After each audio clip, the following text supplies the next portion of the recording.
క్రైస్తవుల రక్షణ కోసం తెలంగాణ రాష్ట్రంలో ప్రత్యేక చట్టం తీసుకురావాలని Telangana Christian JAC chairman pastor Jalakara Ravikumar రాష్ట్ర ప్రభుత్వానికి విజ్ఞప్తి చేశారు.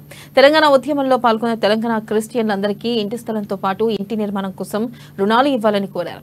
Telangana Christian finance corporation chairman డైరెక్టర్లుగా క్రైస్తవులకు అవకాశం కల్పించాలన్నారు. అదేవిధంగా తెలంగాణ వ్యాప్తంగా ప్రతి జిల్లాలో క్రిస్టియన్ భవనాలను నిర్మించాలని, పాస్టర్ల పిల్లలకు ఉచిత విద్యా సౌకర్యం కల్పించాలని రవికుమార్ ప్రభుత్వాన్ని కోరారు.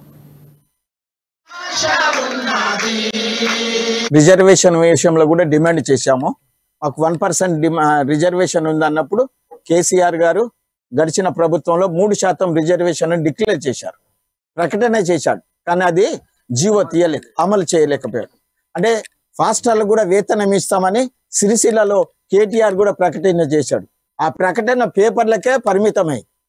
అదే నేనేమంటున్నానంటే ఈ సందర్భంగా ఇక్కడ ఉన్న అనేకులకు ఇమాములకు కానీ దేవాదాయాలో ఉన్న అర్చకులకు కానీ ప్రభుత్వం ఎంతో కొంత రాయితీని ఇస్తున్నది. మరి నెలసరికి ఎంతో ఇస్తుంది. ఆ రీతిగానే దేశం కొరకు, రాష్ట్రం కొరకు బలహీనపడిన వారిని అనేక మందిని బాగు చేస్తూ ఒక మంచి